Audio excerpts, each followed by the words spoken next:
Hi guys, last video में हमने 17 जनवरी 2017 का शिफ्ट 1 का पेपर जो कि CBT 2 RRB NTPC का था उसको हमने डिस्कस किया था। जितने भी आपके जनरल अवेयरनेस के क्वेश्चंस थे उसमें हमने करंट अफेयर के क्वेश्चंस को नहीं लिया था क्योंकि करंट अफेयर हर बार चेंज होता है। ठीक है, इस वीडियो में हम 17 जनवरी 2017 का शिफ्ट 2 का पेपर को हम डिस्कस करेंगे जो कि CBT 2 NTPC RRB का है। पहला क्वेश्चन बोलता है, खालिस्तान ने कई भाषाओं में सबसे अधिक गाने रिकॉर्ड करने के लिए गिनीज वर्ल्ड रिकॉर्ड में प्रवेश किया। तो चार ऑप्शन है। पहला बोलता है शंकर महादेवन ने ऐसा किया है, दूसरा बोलता है समीर अंजान ने ऐसा किया, तीसरा नंबर बोलते हैं कि पी सुशीला ने ऐसा किया, या चौथा नंबर कविता कृष्णमूर्ति ने। तो इसका सही आंसर आपका हो जाएगा तीसरा number P Sushila. Next question है आपका, अंतरिक्ष अनुसंधान में खालिस्तान विषय शामिल नहीं है। तो इन चार विषय में से कौन सा यहाँ पे शामिल नहीं है? तो बोलता है पहला मानव संस्कृति शामिल नहीं है, दूसरा बोलता है भौतिक विज्ञान शामिल नहीं है, तीसरा बोलता है जीव विज्ञान शामिल नहीं है, या चौथा भू विज्ञान शामिल नहीं है। तो इसका जो आपका राइट आंसर हो जाएगा पहला नंबर जाएगा, मानव संस्कृति इसमें शामिल नहीं है। अगला क्वेश्चन है हमारा, खालिस्तान में नहीं किया जाता है क्लोरोफ्लोरोकार्बन का उपयोग। तो किस में नहीं किया जाता है? तो चार ऑप्शन है। पहला बोलता है रेफ्रिजरेटर में नहीं किया जाता है, दूसरा बोलता है मिक्सर और ग्राइंडर में नहीं किया जाता है, तीसरा बोलता है पैकिंग सामग्री में नहीं किया जाता है, या चौथा नंबर इनमें से कोई नहीं। तो इसका आंसर क्या होगा? तो इसका आंसर जो आपका होगा दूसरा नंबर होगा, मिक्सर और ग्राइंडर में क्लोरोफ्लोरोकार्बन का यूज़ नहीं किया जाता है। अगले क्वेश्चन है यहाँ पे, तीरंदाजी निम्नलिखित में से किस देश का राष्ट्रीय खेल है? तो ऑप्शन पहला बोलता है तुर्की का राष्ट्रीय खेल है, ऑप्शन दूसरा बोलता है चीन का है, या ऑप्शन तीसरा भूटान का है, या ऑप्शन चौथा जापान का है। तो इसका राइट आंसर हो जाएगा आपका भूटान। भूटान जो है उनका राष्ट्रीय खेल यहाँ पे तीरंदाजी है। ठीक है, इसी तरह अगर हम तुर्की का बात करें तो तेल कुश्ती इनका राष्ट्रीय खेल है, चीन की बात करें तो टेबल टेनिस है, और जापान की बात करें तो सुमो है। नेक्स्ट क्वेश्चन है, MS वर्ड किसका उदाहरण है? तो ऑप्शन नंबर फर्स्ट बोलता है एप्लीकेशन सॉफ्टवेयर का उदाहरण है, ऑप्शन नंबर दूसरा बोलता है कंपाइलर का है, ऑप्शन नंबर तीसरा बोलता है ऑपरेटिंग सिस्टम का उदाहरण है, या ऑप्शन नंबर चौथा सिस्टम सॉफ्टवेयर का उदाहरण है। तो इसका जो आपका राइट आंसर होगा पहला नंबर जाएगा एप्लीकेशन सॉफ्टवेयर। अगला क्वेश्चन है, सेंट पीटर स्क्वायर निम्नलिखित में से किस स्थान पर स्थित है? तो भैया कहाँ है? तो ऑप्शन नंबर फर्स्ट बोलता है एथेंस में है, ऑप्शन नंबर दूसरा बोलता है बर्लिन में है, ऑप्शन नंबर तीसरा बोलता है वाशिंगटन में है, या ऑप्शन नंबर चौथा वेटिकन सिटी में है। तो सेंट पीटर स्क्वायर जो है आपका वेटिकन सिटी में है, इसका आंसर जाएगा चौथा नंबर।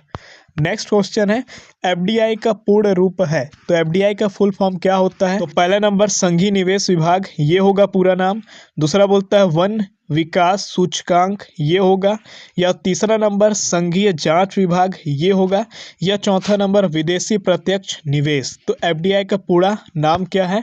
तो इसका आंसर है विदेशी प्रत्यक्ष निवेश, यानी फॉरेन डायरेक्ट इन्वेस्टमेंट, आपका FDI। अगला क्वेश्चन है, विज्ञान में निम्नलिखित में से कौन सा एक मिश्रण का गुण है? तो चार में से एक मिश्रण का गुण है, वो हमें बताना है साइंस के रिस्पेक्ट में। तो ऑप्शन नंबर फर्स्ट बोलता है मिश्रण के घटक अपने भौतिक गुणों को बनाए रखते हैं, ये होगा, या ऑप्शन दूसरा इसका गलनांक और क्वथनांक नियत होता है, मतलब इनका बॉइलिंग पॉइंट और आपका फ्रीजिंग पॉइंट नियत होता है, कांस्टेंट होता है, या तीसरा नंबर इसे भौतिक विधियों से अलग नहीं किया जा सकता है, या चौथा होगा इसका संयोजन नियत होता है। तो इसका जो आपका राइट आंसर हो जाएगा मिश्रण का गुण इनमें से क्या है? पहला नंबर है मिश्रण के घटक अपने भौतिक गुणों को बनाए रखते हैं। नेक्स्ट क्वेश्चन है, गौरव घई एक भारतीय है, वो किससे संबंधित है भाई? तो ऑप्शन नंबर फर्स्ट बोलता है पहलवान है, ऑप्शन नंबर दूसरा बोलता है बॉक्सर है, ऑप्शन नंबर थर्ड बोलता है गोल्फर है, या ऑप्शन नंबर चौथा बैडमिंटन खिलाड़ी है। तो इसका जो आपका राइट आंसर होगा आपका तीसरा नंबर जाएगा, गौरव घई जो है वो आपके गोल्फर हैं।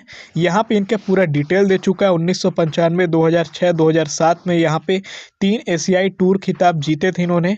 आप यहाँ पे देख सकते हैं इनका जन्म 25 सितंबर 1968 को हुआ था।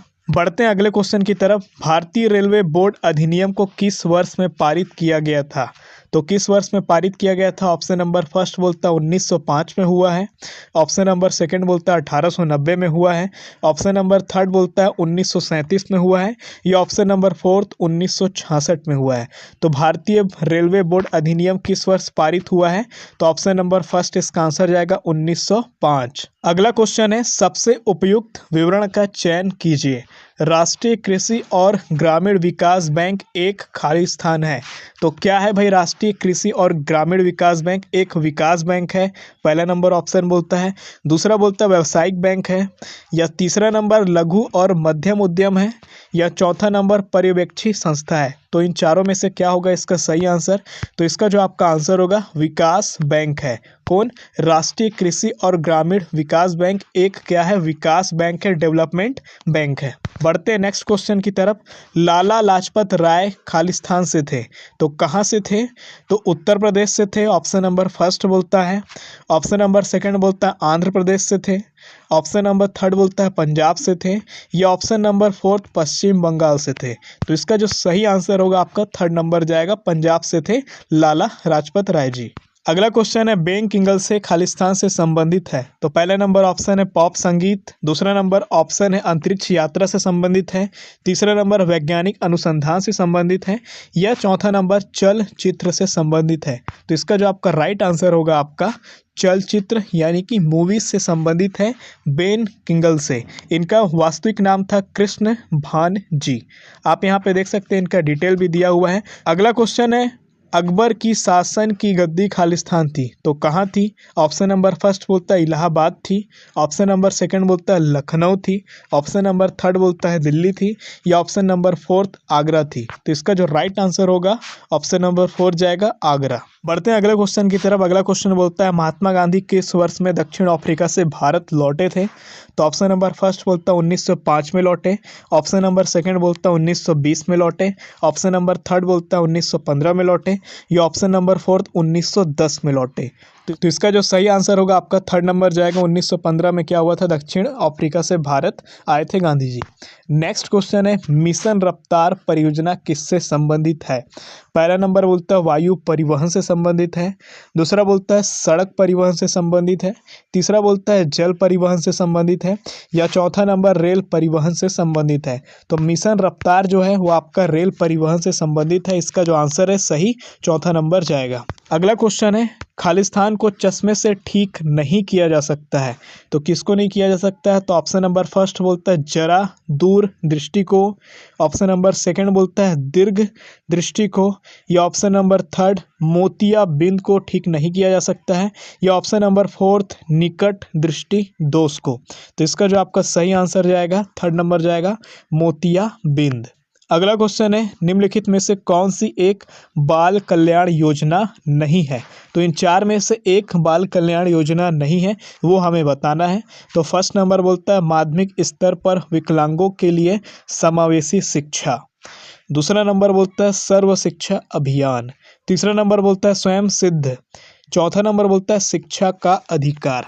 तो यहाँ पे इसका राइट आंसर हो जाएगा तीसरा नंबर। स्वयं सिद्ध जो आपका है वो एक संस्थान है जहाँ पे महिला सशक्तिकरण के क्षेत्र में विभिन्न पहलों जैसे प्रेरणा, प्रशिक्षण, कौशल उन्नयन, विपणन आदि के माध्यम से काम करता है। ठीक है, ये सारी चीज़ों का काम करता है ये स्वयं सिद्ध। ठीक, और बाकी जितने भी यहाँ पे 3 पॉइंट आपको दिए गए हैं ये बाल कल्याण योजना से संबंधित है। बढ़ते हैं अगले क्वेश्चन की तरफ से। हम उन व्यक्तियों को क्या कहते हैं जो पृथ्वी और इसकी भूमि विशेषताओं और निवासियों का अध्ययन करते हैं? तो क्या कहते हैं? ऑप्शन नंबर फर्स्ट बोलता है इतिहासकार बोलते हैं, ऑप्शन नंबर सेकंड बोलता है किसान बोलते हैं, या ऑप्शन नंबर थर्ड भूगोलवेत्ता बोलते हैं, या ऑप्शन नंबर फोर्थ जीवनी लेखक बोलते हैं। तो जो पृथ्वी और इसकी भूमि विशेषता और निवासियों का अध्ययन करते हैं उसको क्या बोलते हैं? उनको क्या बोलते हैं? भूगोलवेत्ता बोलते हैं। तो इसका जो आपका आंसर होगा थर्ड नंबर जाएगा। बढ़ते हैं अगले क्वेश्चन की तरफ। नेक्स्ट क्वेश्चन है, निम्नलिखित में से कौन एक ऊर्जा परिवर्तक नहीं है? तो कौन नहीं है? तो ऑप्शन नंबर फर्स्ट बोलता है सौर पैनल नहीं है, ऑप्शन नंबर सेकंड बोलता है भाप इंजन नहीं है। ऑप्शन नंबर थर्ड बोलता है साधारण कांच नहीं है। या ऑप्शन नंबर फोर्थ विद्युत इस्त्री नहीं है। तो इसका जो राइट आंसर होगा आपका साधारण कांच जो है वो आपका क्या है, ऊर्जा परिवर्तक नहीं है। बाकी तीनों जो ऑप्शन है वो आपका ऊर्जा परिवर्तक है। बढ़ते हैं अगले क्वेश्चन की तरफ। CD रोम एक खाली स्थान है तो क्या है? पहला नंबर बोलता है MP3 फाइल है।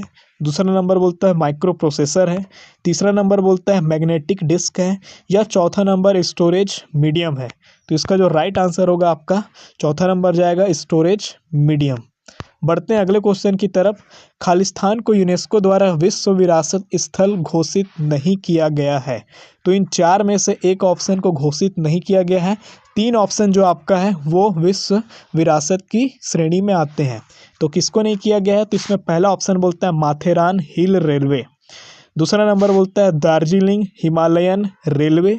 या तीसरा नंबर कालका शिमला रेलवे लाइन। या चौथा नंबर नीलगिरी पर्वत रेल। तो इसका सही आंसर आपका हो जाएगा पहला नंबर मेथेरान हिल रेलवे। ये आपका महाराष्ट्र में स्थित है, ठीक है। बाकी जो तीन ऑप्शन है इनको क्या किया गया, यूनेस्को द्वारा विश्व धरोहर की सूची में शामिल किया गया है। तो दार्जिलिंग हिमालयन रेलवे को जो कि पश्चिम बंगाल में 1999 में शामिल किया गया है। नीलगिरी माउंटेन रेलवे जो कि तमिलनाडु में 1999 में इसको शामिल किया गया है। और कालका शिमला रेलवे जो कि हिमाचल प्रदेश में, इसको भी 1999 में यूनेस्को की विश्व धरोहर स्थल की सूची में शामिल किया गया है। अगला क्वेश्चन है, यदि किसी राजनीतिक दल को खालिस्तान या अधिक राज्यों में एक मान्यता प्राप्त राजनीतिक दल के रूप में माना जाता है तो उसे पूरे भारत में एक राष्ट्रीय पार्टी के रूप में जाना जाएगा। तो यहाँ पे कितने राज्यों की अधिक संख्या होनी चाहिए वो यहाँ पे पूछा है। तो यहाँ पे आपका ऑप्शन पहला बोलता है 4, दूसरा बोलता है 2, तीसरा बोलता है 3 और चौथा बोलता है 1। तो इसका जो आपका सही आंसर होगा आपका फर्स्ट नंबर होगा 4। तो आप यहाँ पे देख सकते हैं इसका जो लास्ट पॉइंट है, यहाँ पे मान्यता के लिए शर्तें दी हुई है। किसी भी पार्टी को आपको राष्ट्रीय पार्टी अगर बननी है तो वो यहाँ पे इन शर्तों को फॉलो करेगी।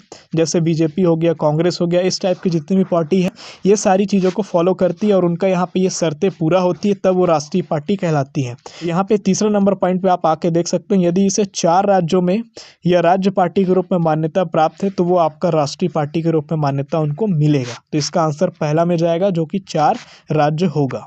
अगला क्वेश्चन है, ली काबूजियर के वास्तुशिल्प कार्य वाला विश्व विरासत स्थल कहाँ स्थित है? तो पहला नंबर ऑप्शन बोलता है कोच्चि में है।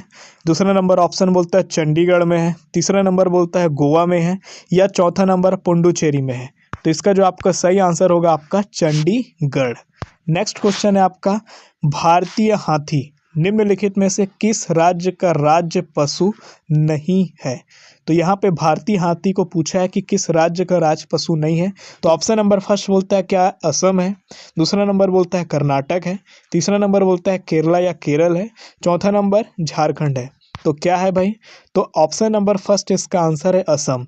तो असम का क्या है भाई राष्ट्रीय पशु? तो एक सींग वाला गैंडा है, ठीक है। पक्षी की बात करें तो सफ़ेद पंखों वाला वुड डक है। पेड़ की बात करें तो आप यहाँ पे देख सकते हैं होलेलोंग करके यहाँ पे एक पेड़ है। झारखंड, कर्नाटक और केरल का राजकीय पशु आपका हाथी यहाँ पे दिया हुआ है। बाकी आप यहाँ पे पक्षी और पेड़ को देख सकते हैं। बढ़ते हैं अगले क्वेश्चन की तरफ। DNS का विस्तृत रूप है, मतलब इसका फुल फॉर्म क्या होगा DNS का? तो ऑप्शन नंबर फर्स्ट बोलता है डोमेन नेम सिस्टम, ये होगा। या ऑप्शन नंबर सेकंड बोलता है डेटा नेट सर्विस, ये होगा। या option number third data net system, ये होगा। या option number fourth domain name setup, क्या होगा भाई? तो DNS का जो फुल फॉर्म है आपका डोमेन नेम सिस्टम, इसका होगा। नेक्स्ट क्वेश्चन है आपका, निम्नलिखित में से क्या समाज के लिए हानिकारक नहीं माना जाता है? तो क्या हानिकारक नहीं माना जाता है? तो 4 ऑप्शन में से आपको एक निकालना है। तो ऑप्शन फर्स्ट बोलता है बाल विवाह को नहीं माना जाता है। ऑप्शन सेकंड बोलता है दहेज प्रथा को नहीं माना जाता है। ऑप्शन थर्ड बोलता है अस्पृश्यता को नहीं माना जाता है। या ऑप्शन फोर्थ वयस्क मताधिकार को नहीं माना जाता है। तो इसका जो राइट आंसर है जो समाज के लिए हानिकारक नहीं है वो आपका ऑप्शन नंबर फोर्थ जाएगा, वयस्क मताधिकार, यानी कि आपका वोट देने का जो अधिकार है। अगला क्वेश्चन है, निम्नलिखित में से क्या एक पर्यावरणीय समस्या नहीं है? तो इन चार में से तीन समस्या है, एक जो कि समस्या नहीं है उसी को हमको बताना है। तो ऑप्शन नंबर फर्स्ट बोलता है भोजन का आनुवंशिक संशोधन, ये नहीं है। ये ऑप्शन नंबर सेकंड वनीकरण, ये नहीं है। ये ऑप्शन नंबर थर्ड अम्ल वर्षा, ये नहीं है। ये ऑप्शन नंबर फोर्थ जैव विविधता का हनन, कौन सा समस्या यहाँ पे नहीं है? तो इसका जो राइट आंसर होगा आपका सेकंड नंबर जाएगा वनीकरण। ठीक है, तो वनीकरण जो आपका क्या है वो एक पर्यावरण का समस्या नहीं है।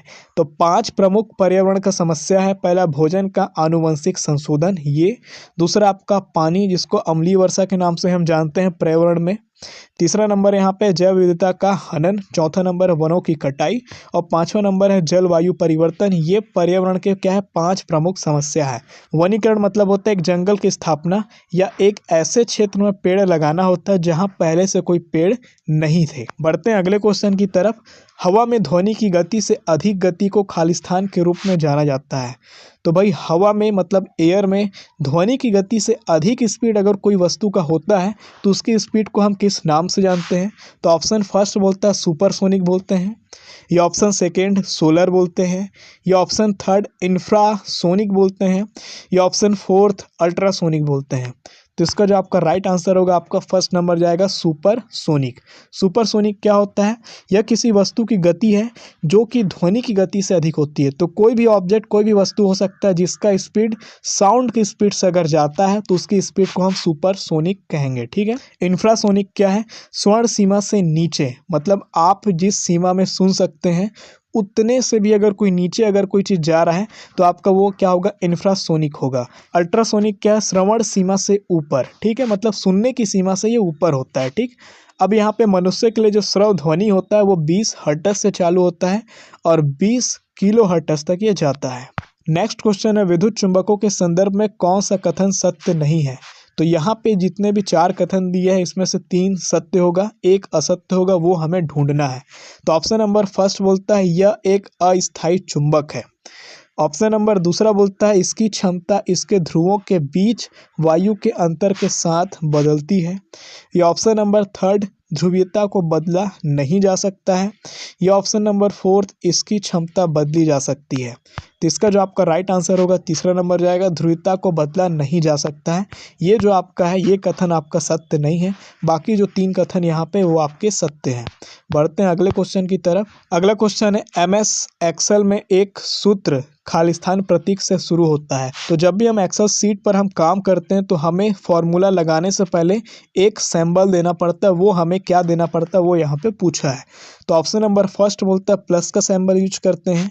ऑप्शन नंबर सेकंड बोलता है इक्वल टू का यानी कि बराबर का सिंबल यूज करते हैं। ऑप्शन नंबर थर्ड बोलता है आपका हैशटैग यानी हैश का आपका यूज करते हैं। या ऑप्शन नंबर फोर्थ @ का यूज करते हैं। तो इसका जो आपका राइट आंसर होगा सेकंड नंबर जाएगा, इक्वल यानी बराबर का यूज करते हैं। उसके बाद हम लिखते हैं सम, उसके बाद कोई भी फॉर्मूला रहता है वो हम यहाँ पे अप्लाई करते हैं। कहाँ पे? माइक्रोसॉफ्ट के एक्सेल में। बढ़ते हैं अगले क्वेश्चन की तरफ। निम्नलिखित में से क्या एक गैर खाद्य फसल है?